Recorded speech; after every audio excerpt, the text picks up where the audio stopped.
नमस्कार जय जगन्नाथ सांग मैंने आसतु मयूरभंज छौ नृत्य माध्यम जड़े चाषी भाई आ स्त्री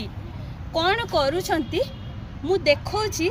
प्रथमे भाई देखौछि किंतु से माने करिवे एका संगे भाई जनक कौन करुछंती आउ तांको स्त्री माने तांको घरणी चाष काम कौन करुछंती एटे टाइम हम किंतु मु जनकर देखौछि। चलतु भाई को हाथ में कदाड़ी अच्छी तो कदाड़ी उठे कि डेन दादा डेंदा दादा खेते डेन दादा डेंदा दादा खेते डेन दादा डेंदा दादा खेते डेन दादा डेंदा दादा खेते डेन दादा डेंदा दादा खेते डेन दादा डेंदा दादा खेत भाई मु कली एबे तांको घरणी आसुचंती से सेठी करूचंती एपटू घरणी जाउथिले एटे टाइम होउतिला डेन दादा डेंदा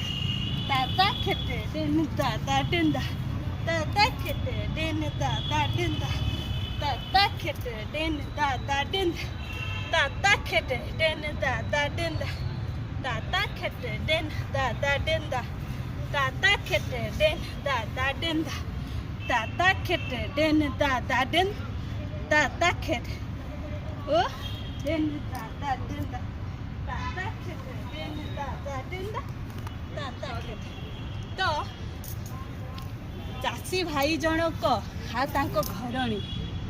कौन कले एते सुंदर सुंदर मयूरभंज छौ नृत्य रे आइटम गुड़िक अच्छी एटा चाषी भाई बा चाषी मूलिया जो नृत्य आइटम रो नाम सेटा होची। तो यही भलिया मयूरभंज छौ नृत्य रे एते सुंदर सुंदर आइटम अच्छी जहाँ देखिले माने जीए भी हो एते सुंदर भावरे वर्णना करा हेची। आम पुराणा गुरु माने नृत्य गुड़िक वर्णना करके जाइछंती कोरियोग्राफ करिछंती एते सुंदर जड़े सोशियल थीमेटिकल माने सोशियल जीवन यापन जो करती चाषी भाई माने से विषय वस्तु को नहीं कि करिछंती बहुत बढ़िया। आपन केबे जदि देखिथिबे निश्चय कहिबे मते। तो रहुची नमस्कार।